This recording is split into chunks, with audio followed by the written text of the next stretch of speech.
Is that George Washington in a dress back there? I know what you're thinking. Like, why are you putting us through this? I'm putting you through this because I had to see it. So because I had to watch it, you got to watch it too. That's the unfortunate thing. Merry Cringemas. That's all I can really say. Speaking of Christmas, this video clip just surfaced right before I went on air, before I started the stream today. Get a load of this one. That's right. I hope you have a wonderful Christmas. Well, yeah, I hope you guys have a wonderful Christmas as well. Merry Christmas, and let's go, Brandon. Let's go, Brandon. I agree. That's right. Love it. Hey, at least he agrees now.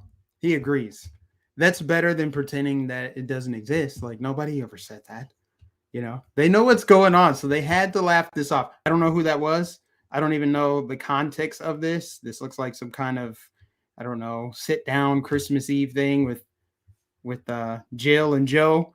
And he said, let's go, Brandon. Yes, I agree. Let's go, Brandon. It's funny because I was just listening to that song today too. So funny. Anyways, appreciate everybody for being here. Please give it a thumbs up on your way in. God bless you all for tuning in today. This is going to be a short stream because it's Christmas Eve, but we're going to go ahead and dissect some ignorance real quick because I found this story this morning where these BLM activists gave a speech or addressed some middle schoolers in Indianapolis, and they told these students that crime is made up and Black people who commit crime are being enslaved by being sent to jail, and society is being ruined by white supremacy and capitalism. So it's no surprise. This is the typical talk track of trained Marxists. They have to undermine the current system and, you know, try to spread the idea that Black people just cannot make it in this system. We just can't exist within the framework. Therefore, the solution is to destroy it and bring about a communist utopian society in which everybody's life sucks. So they're doing their best efforts. Remember, I've been saying for a long time that the goal is to indoctrinate the youth. That's where the battleground is, the minds of the youth. So they're trying to get these middle schoolers to subscribe to the perpetual Black struggle narrative, and it's just pure ignorance. So what we're going to do is just go through this video of these trained Marxists, BLM activists, just spewing nothing but lies, lying to these students who we can't see. I assume a good chunk of them are Black, but I went and did a little bit of research on that school. It's Butler University. It's like a K through 8 Butler University for, I think it's like a smart school, like, you know, for advanced learning. But anyway, I assume it's a lot of Black kids, but it's white kids too, from what I was able to tell from looking at photos on the website. It looks like it's a very diverse school. But nonetheless, we can't tell who exactly they're dressing. But I assume that whichever classroom this is, the teacher that allowed this Marxist indoctrination to take place probably is, I'm just going to guess, I'm going to go on a limb and say this teacher is probably a white progressive and the students are Black. So without further ado, let's just go ahead and we'll just stop it in between and just dissect all the ignorance if you can stand it. All right, so let's get into it. I'm a hothead. I always think that I'm right. Can't nobody tell me nothing. I always think that, you know, I'm a Pisces. So, you know, I'm going to say that's a Pisces behavior. We're like, woo, I got this passion that the ancestors and God themselves put inside my heart. And it is my duty to carry it out by any means necessary. And if you in the way, then you might just get ran over. I think it's one thing to talk about like being friends with people and people deserve a second chance. And another thing to stand toe to toe with the chief of police and to say, you're wrong and you're hurting people and you should be held accountable for that hurt and harm that you're causing. And I also had to learn to tame my anger. You know, when you really start to learn about white supremacy and capitalism and how it really harms Black and brown people, and how the way that I grew up and the way me and Kyra grew up specifically, and why the way that like the harms that happen to us, you know. Now, let me interject right there. Keep in mind, they're talking to middle schoolers. This isn't just them talking to each other. They're addressing middle schoolers. So they're telling middle schoolers all this stuff. When you learn that capitalism harms Black and brown people, she didn't explain how or why. She just says capitalism harms Black and brown people. So let's see what else she has to say. You know, we had a lot of personal trauma that happened to our parents, to ourselves, and to like our friends, and to our friends' siblings. People tell us and taught us that if you do the crime, you do the time. But it's not about us doing the crime. It's about crime being done to our communities, and it puts us in situations that results in us doing things that locks us up. And the thing is not that like everyone doesn't commit crime. Did you catch that? It's not about us committing crime. It's about crime being done to us and what they're doing in our communities. And it leads us to do things that get us locked up. So abandoning responsibility. Do you see the bigotry in this? This is bigotry in blackface, right? You would hear white liberals say stuff like this, but you got Black people saying this. Hey, we can't be held responsible for our actions.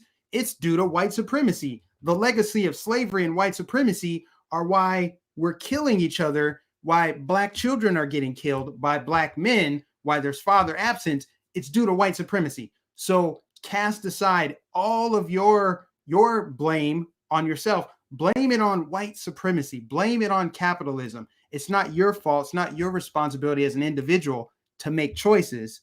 It's due to the legacy of white supremacy. See, if they can just attack the entire system, the whole framework, then they can say, well, the only solution is to destroy it and ruin it. And that's what trained Marxists do. In this case, cultural Marxists, because it's not just about bourgeoisie, proletariat. It's racial conflict, racial warfare. Remember, Democrats, people that would thrive off of this, they thrive specifically on this type of conflict. This type of rhetoric is what is used. This is what is taught.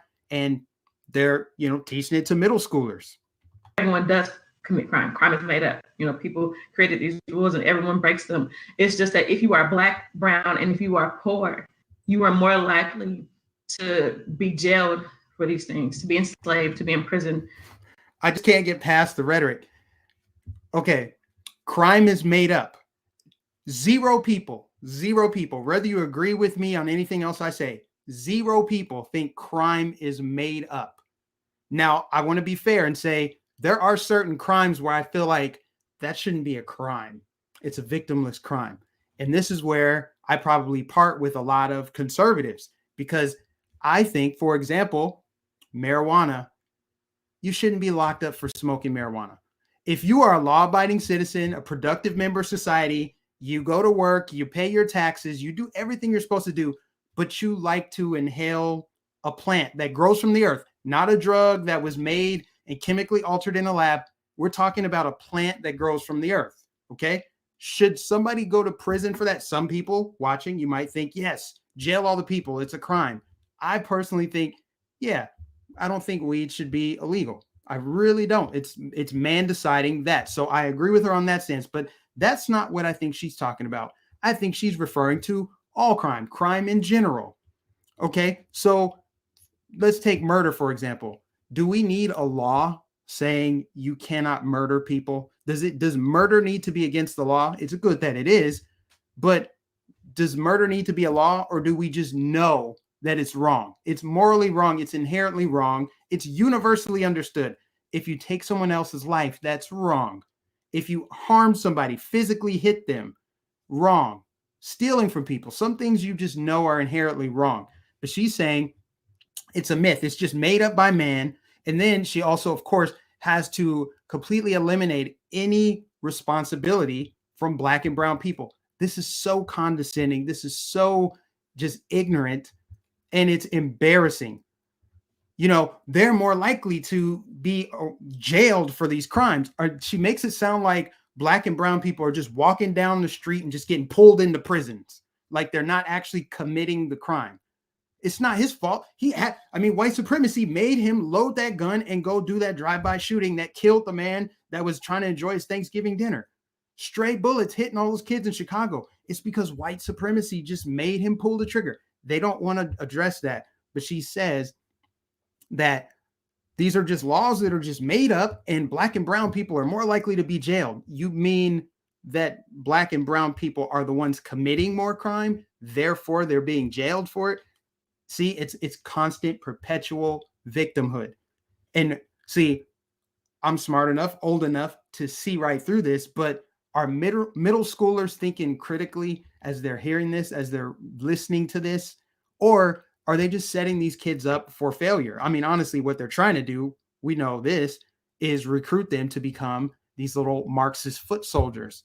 They're creating activists. This is factory farming in a nutshell. Get a bunch of kids, impressionable minds in one room and teach them the same thing. Tell them the exact same thing.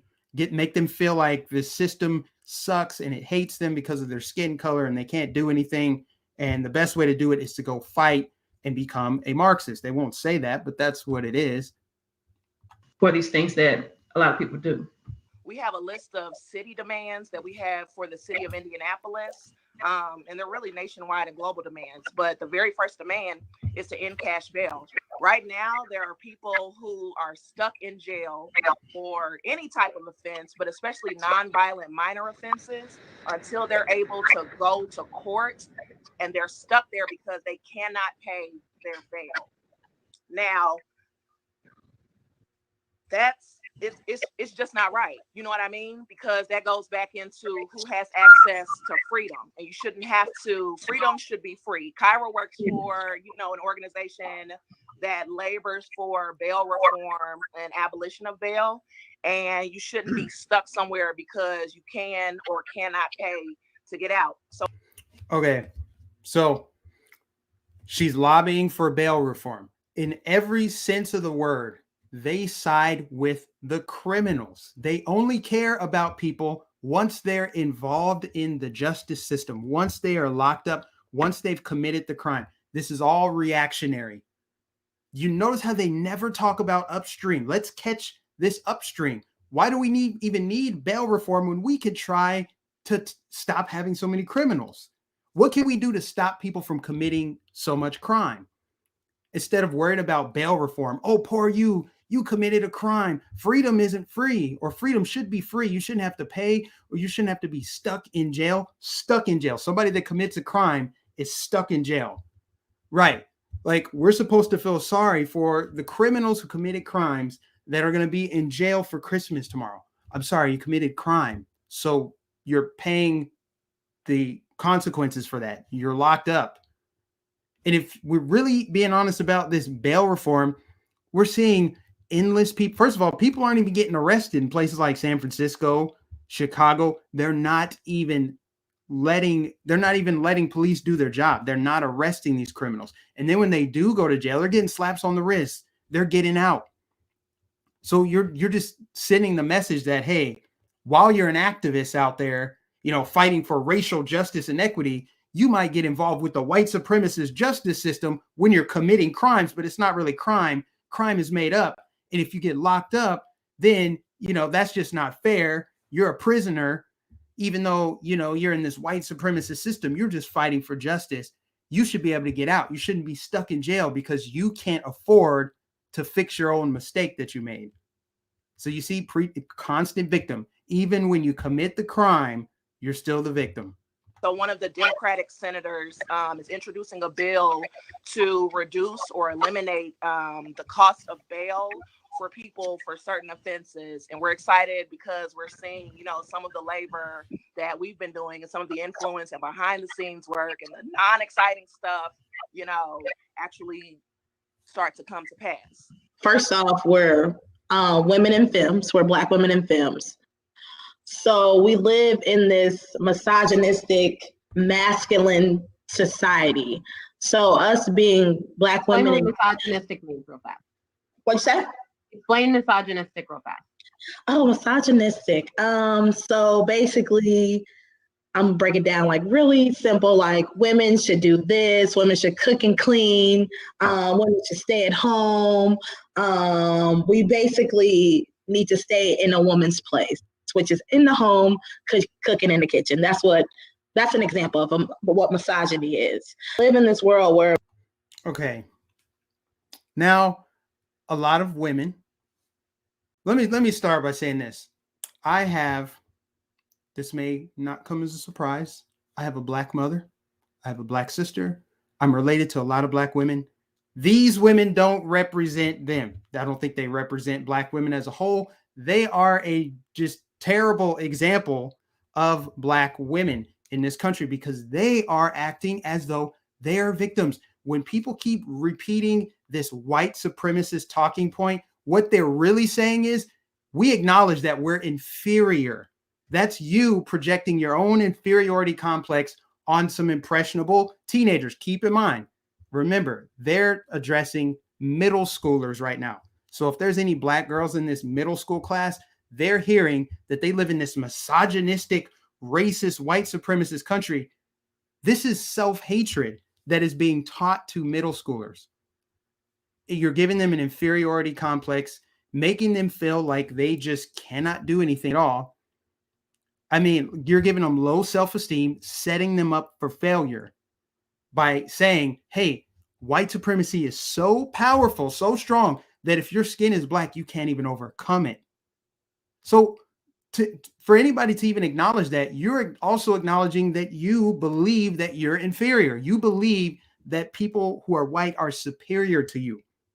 And that's what they're teaching kids. It's one thing if you want to teach an adult that. If an adult wants to let that float, that ignorance flow into their mind, and they just let it seep in and marinate, hey, more power to them. But when you're molding the minds of future leaders in this country, what would be, and you're just telling them, hey, if you don't get that job that you want, it's not because you didn't work hard enough. It's because they didn't want to hire you because you're Black. Remember, this is a country that twice elected a Black man to be the leader of the free world. You cannot name another majority white country on earth that has elected a non-white president. Not a single one. We're the first one, and we did it twice, so you know it wasn't a fluke. Okay? I mean, and you can go down the list of the Black Supreme Court justices, Black lawyers, Black mayors, Black police chiefs, Black CEOs, athletes, entertainers. Those are the people that are telling you, you can't do it. You can't do it. Only we can do it, but we're just outliers. We're the anomalies, but generally speaking, you can't do it. And if you try, and you still don't do it, I mean, it's white supremacy. It's not that you need to work harder, but we'll address the rest of this at the end. Let's try to get through the rest of it here. Like masculinity, that's power. So being Black women in films, being Black and being women in films, it's just, we get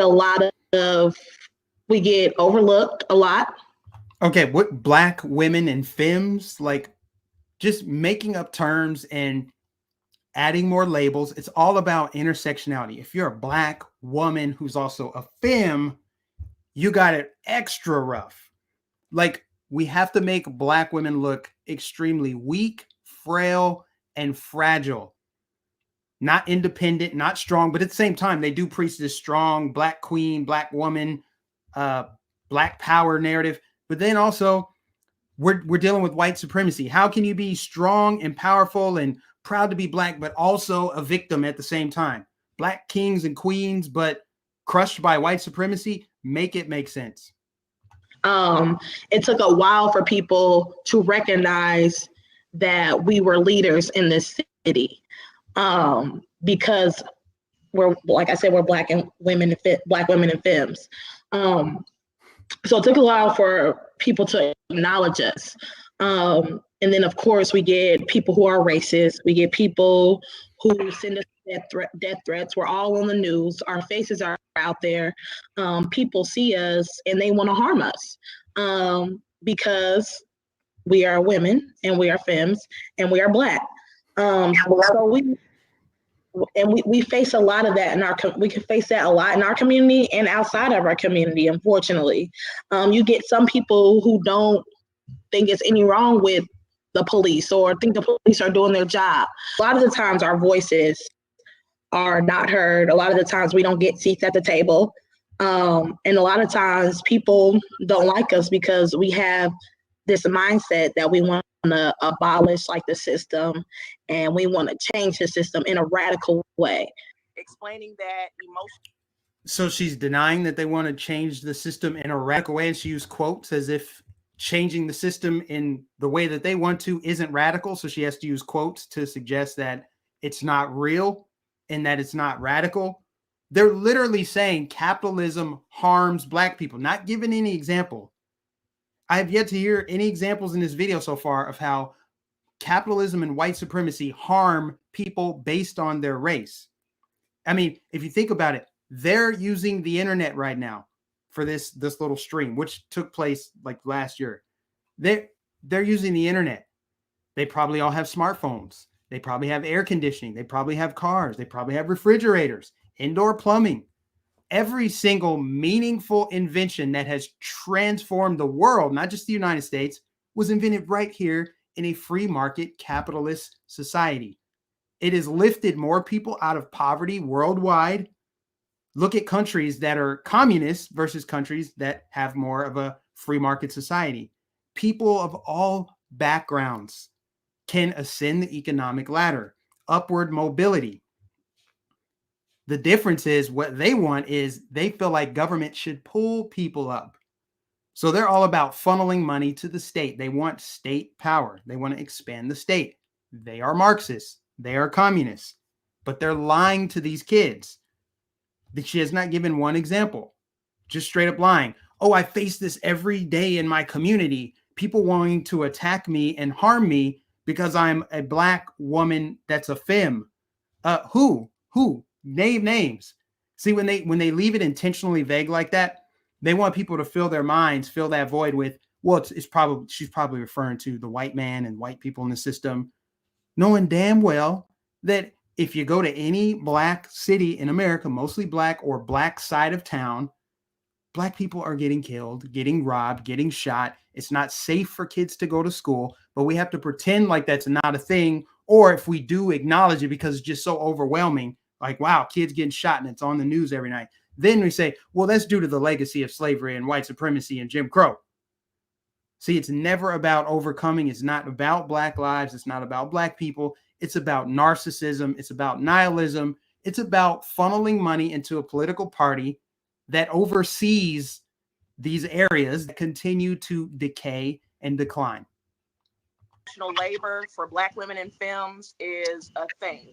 Google is free. It's free. It's been free.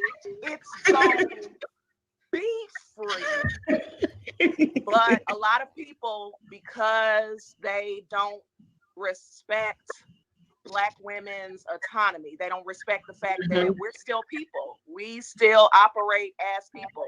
We're imperfect in our womanism, in our feminism, in our activism. There are a lot of things that we are still working on and trying to work through. So we don't always have the answers. And sometimes folks aren't used to that. Another challenge is being so public and forward facing, having to be mindful of your interactions with the police, going to policy meetings and telling the chief of police that he's dead wrong for letting people who killed a 19-year-old Black child go back to work without any sort of public transparency, and knowing that because this force has $250 million behind them, that at any time they could pull you over, they could pull up on you, they could send your stuff over to the feds, and they could frame you. And that's what happens to Black activists.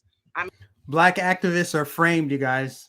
Breaking news. Black activists are framed by the police in these areas like Indianapolis because, cops aren't actually trying to clean up the streets in Indianapolis. They're trying to frame Black activists who just have the purest intentions and only want to hold them accountable.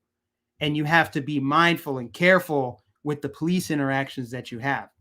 That's what they're saying, really.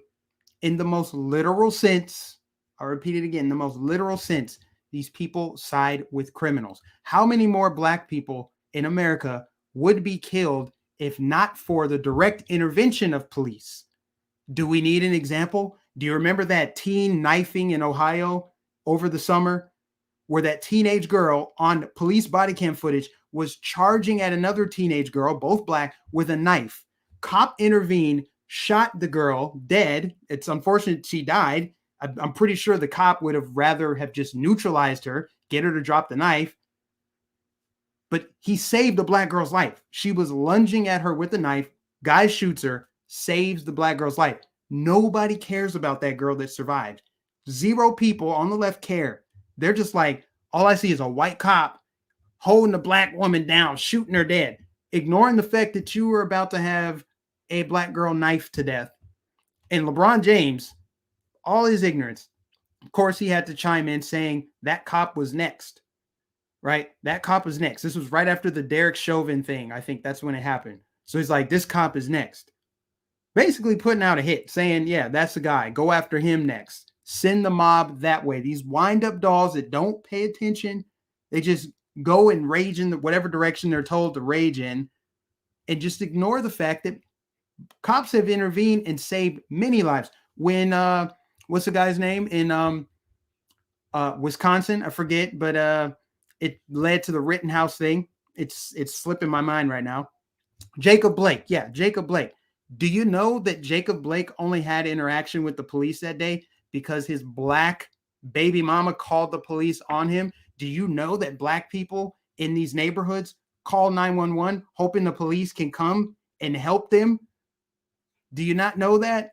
But she's making it sound like the real problem in these neighborhoods is the police, too many police. So this rhetoric, this defund the police, is just making cities more dangerous. And guess what? When you have less police, you have more black death. I mean, even with the pandemic and folks getting laid off, they just released a report saying that in December, 140,000 jobs were lost in the U.S. All of those jobs were women held.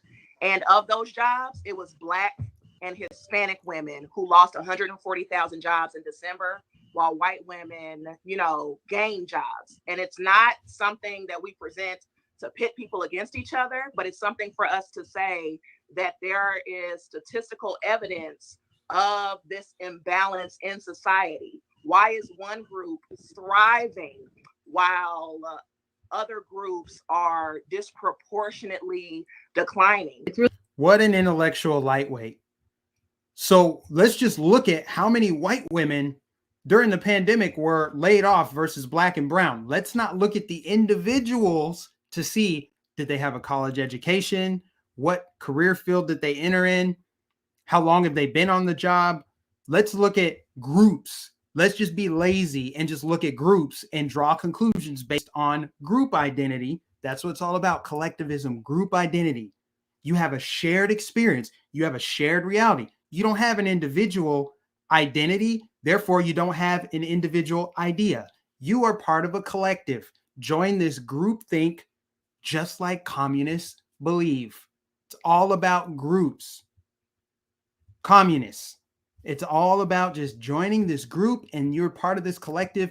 And yes, she absolutely is trying to pit people against one another because she's suggesting that there's disparity based on race and that there's a disparity at all. She doesn't want to dig into it and see what actually is the thing. I would actually want to fact check to see if what she's saying is true.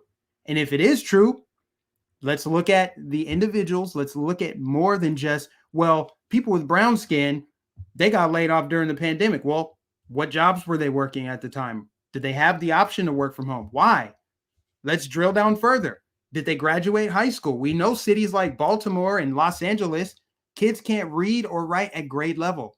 They're not even graduating, or they're getting pushed through without actually learning anything because, my equity, my equality. So let's push people through even though they didn't learn anything and then not go to college. So that's what I'm saying. These people are so dishonest. And don't forget that they're addressing middle schoolers. Middle schoolers are taking all of this in.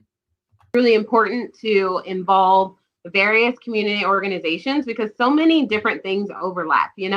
There's gay people and queer people and transgender people and Black people and brown people. And there's just so many different styles of being a human. And it's really important to honor all of those layers of humanity. Kimberly Crenshaw calls it intersectionality. So all the different layers of human existence that can interact all at once. And we have a way for... Yeah. And this is the end. This is the last little part. intersectionality, all the different labels is what she really should have said. All the different artificial labels we've created to box people in. And the more intersectional you are, the more of a grievance you have. Therefore, you should be a more passionate activist, right? If you're a black, trans, female, femme, whatever, with type 2 diabetes, you really got it bad. You really have a grievance.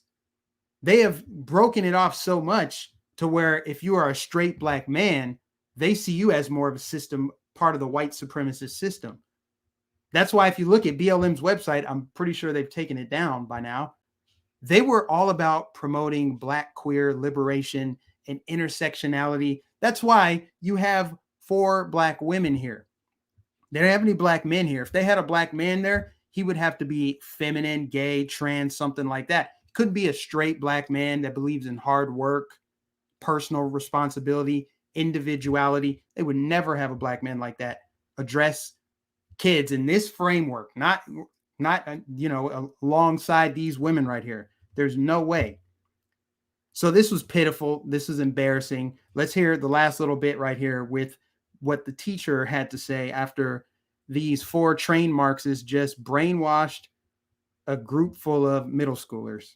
Students to raise their hands on the screen, so I'll try to get to as many questions as we can, but I do want to just highlight something from the chat that says, wow, we are meeting real life superheroes right now. Oh, I know we didn't dress our Pisces, so cry. I feel that way to myself right now, and just the power that I see in how you all being open about who you are and the challenges that you face, but you kept going, and also the example of the 4 of you working together and supporting each other. If we really want to change the world, and I got this from Angela Davis, if we want to make the world a better. So, I want to rewind that little part too. Okay, 4 black superheroes. They see them as superheroes. The kids think that they're superheroes. I'm sorry, these sound like losers to me. They literally have poor me mentality. Talking about poor me, I'm the victim. Listen to me, I'm the victim. Everything is about victimhood. Subscribe to the black struggle narrative. So that way we can overcome this system that's holding us down. It's all it's always about. White man's holding us down. The system's holding us down. You can't thrive in the system. What is that teaching these kids? How do these kids feel empowered in any way, shape, or form? If anything, it just pisses them off. It just makes them more susceptible to going out and committing crime and ending up in the system. Instead of trying to work hard, see themselves as individuals, they're like, you need to see yourself as a black woman that's a femme, a black woman femme, whatever that means. But superheroes, I mean, come on, man. Come on. Working together. And the guy, the teacher, I'm just going to say it. That sounds like a super duper feminine white liberal teacher. That's what it sounds like to me. And supporting each other. If we really want to change the world, and I got this from Angela Davis, if we want to make the world a better place. Angela Davis, a communist, of course. We have to start with our communities first, right? It doesn't matter if I want to make Black people free and equal all across the globe if I'm not working right here in Indianapolis. I appreciate everybody that stuck around while we got through that. Let me get to the super chat really quick, and then I'm going to give some more thoughts on it. Thank you, Robert, for the super chat. Merry Christmas to you.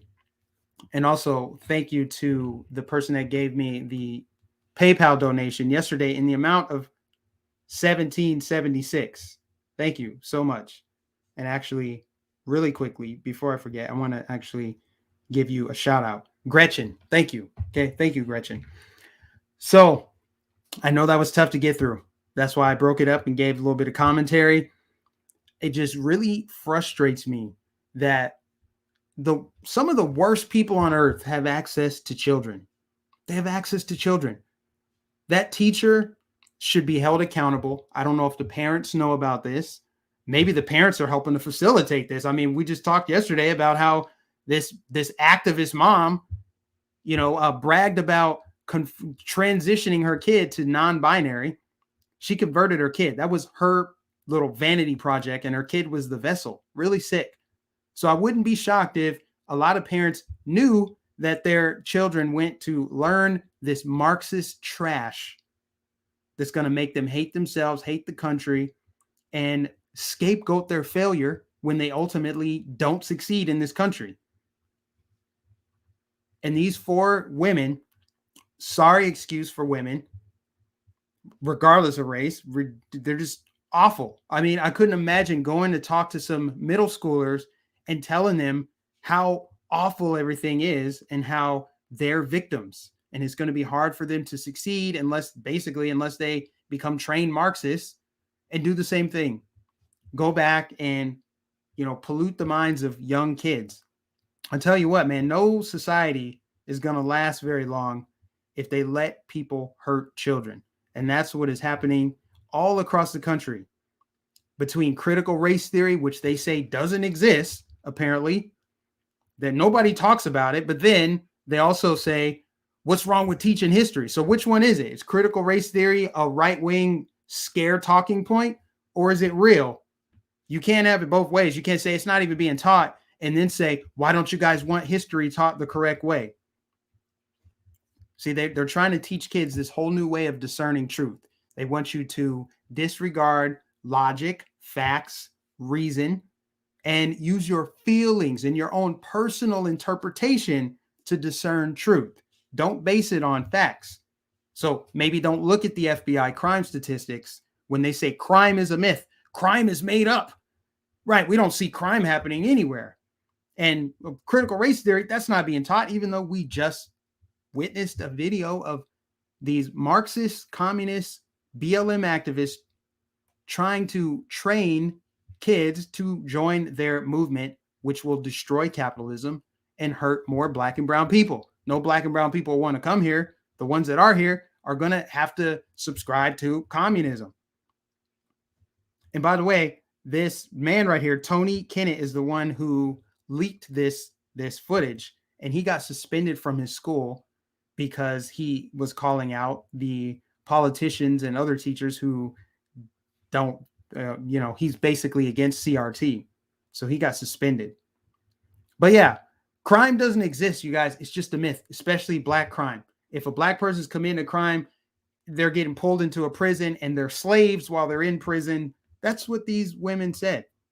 Meanwhile, in Baltimore, Maryland, a police officer was shot while sitting in her car, and they just took her off life support and she passed away.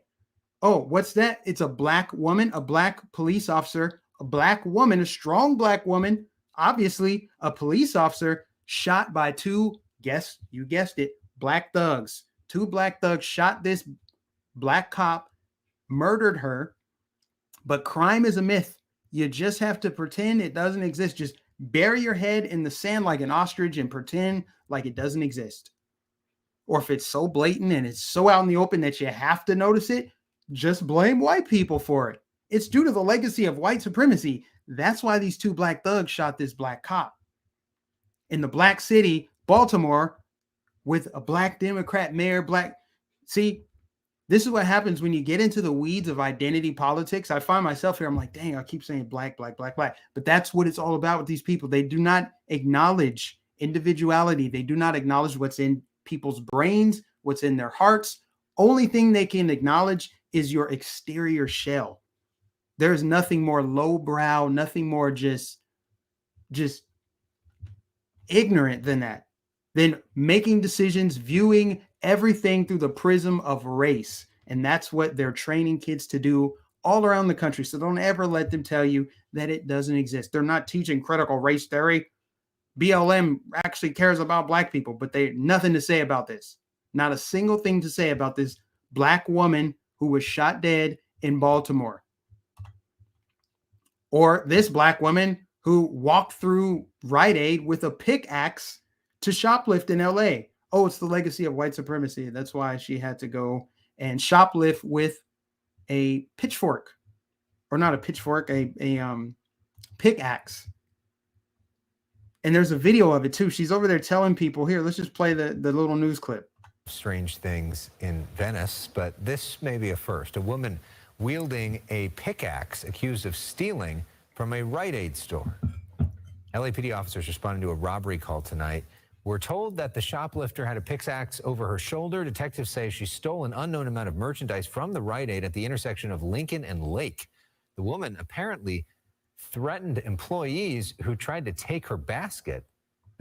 Now, I don't have to spend, and I'm not going to do this. I'm not going to spend all day playing video clips, news clips of local news, because you can see it yourself. You'll see it tonight if you happen to turn on your local news. Local news reports this. Black crime is happening everywhere, all the time. You cannot make it seem like this is isolated. They're just targeting people. No, it's happening everywhere. You can see it when you just look outside. If you go somewhere, you can see it. You can see it because they talk about it on TV. And while we're on the subject of bail reform and how Black people are getting harsher sentences and stuff, you got 2 Black teens in Washington, D.C. that carjacked an Uber Eats driver, killed him from earlier in the year. Y'all remember that? 2 Black teens carjacked an Uber Eats driver who was an immigrant. They drove around the corner while he was trying to say, stop them from stealing his car. The car crashes and he died instantly. Those 2 Black teenage girls that murdered that man, first of all, the media covered it up. They probably just, I can't remember what they said at the time. They probably called it just a car crash, an accident. Anyway, those 2 Black teenage girls will be out of jail by their 21st birthday after having carjacked someone and then murdered them. You had the Black teenager in Texas like 2 months ago, shot up his school and got bailed out.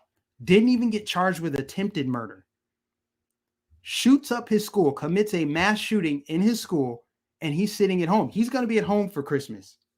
And of course, you can't forget the Black terrorists up in Waukesha, Wisconsin, that mass murdered people with his van, the car crash, or his SUV. They called it an SUV. He was out on bail after trying to murder his child's mother with the same vehicle.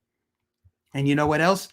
What we found out about him? He was pushing the anti-white agenda. He was pushing the hate America, white supremacy. Everyone's trying to take me out. So he goes and takes out white people. He went to take out anybody. There were actually minorities at that parade, but that's besides the point. So you've got countless examples of Black people getting slaps on the wrist, not getting arrested, not getting persecuted to the fullest extent of the law, even when it requires such. And you got unsolved murders in cities like Indianapolis. You've got unsolved murders in Chicago, and the list goes on and on and on. So I don't want to continue going on this path. I've explained enough that these Marxists, these trained Marxist communists, liars, people that serve the father of lies, are trying to destroy the youth. And if society doesn't stand up to it, we're not going to last very long. God does not like this ugly. This is some of the worst ugly. Aborting children, polluting their minds, sexualizing them, perverting them, using them for your own sick and twisted agenda. That's who these people are. Got to call them out. Got to expose it. So that is it. That is all I got for today. This is obviously a little bit heavier for a Christmas Eve, but I wanted to address it because it came across my news desk today, and I just felt like it was important to, address that. So let me read a few chats and then I'm going to get out of here. Appreciate everybody that has tuned in today. If you would, please give it a thumbs up if you haven't already. If you're new, subscribe, hit that bell notification. I may have to even clip a few sections out of this so that I can post it later for people that either can't or don't want to watch long 45 plus minute live streams. But I'm glad I got all this done in under an hour. What do we have? 44 minutes? Yeah. And have yourselves a merry, merry, merry Christmas. I'm sorry, I don't want to assume your holiday celebration, but I'm going to go ahead and do it anyway. Merry Christmas and happy holidays if you don't celebrate it, but definitely Merry Christmas. I'm okay with saying happy holidays, but I want to say Merry Christmas too. It's not about disrespecting people who don't celebrate Christmas, but we still acknowledge Christmas. The majority of this country celebrates Christmas, right? And then the way they treat, Christians in their own country, it's a Christian majority country, and whatever. The way they treat Christmas. Imagine going to another country and trying to change it because they don't accommodate your way of living. That's essentially what people who try to sabotage Christmas believe. That's what they think. Cater to me. Bunch of Merry Christmases in there. Someone said white supremacy is a virus. White supremacy doesn't exist unless you think other races are inferior. Now, there are obviously white supremacists. Those are people out there that think that they're superior, and I guess they're allowed to think it. What can you do to stop them from thinking it? Can you make them not think what they think? Didn't think so.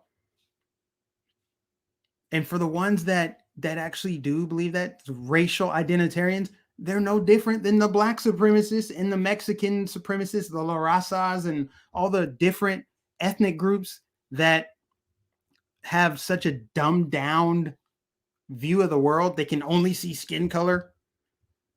All of those people, I put them all in the same category: white, black, Hispanic, Asian. If you think you're superior based on something you have no control over, meaning your skin color, your eye color, your height, your hair length, things you have no control over, I think you're just kind of a moron, honestly. And you're an identitarian, and you are not the majority. The majority of people don't care what color you are. I just get sick and tired of people talking about white supremacy as if it's real. You cannot acknowledge it's real unless you are also acknowledging that other races are inferior. The people that talk about it the most, like Tariq Nasheed on Twitter, he has an inferiority complex. The only thing he sees all day is white supremacy. And it's funny because the people who claim that they're trying to fight white supremacy are thriving. They're successful.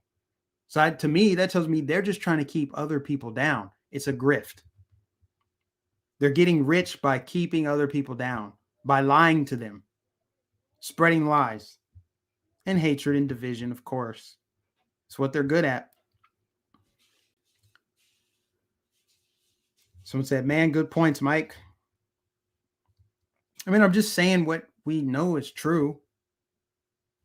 I don't always get it right, but pretty spot on. You know, there's just a lot of these people doing some crazy stuff, like that parent. Like, why doesn't that parent from yesterday, why doesn't the mom go and change her identity to non-binary? Why is she making her kid do it?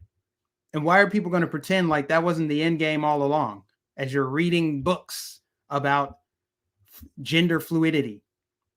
You're hoping the outcome is that your child. She's like, we were so shocked when she finally told us that she wanted to become a boy. You're shocked to find out that there are consequences, cause and effect. Oh my gosh.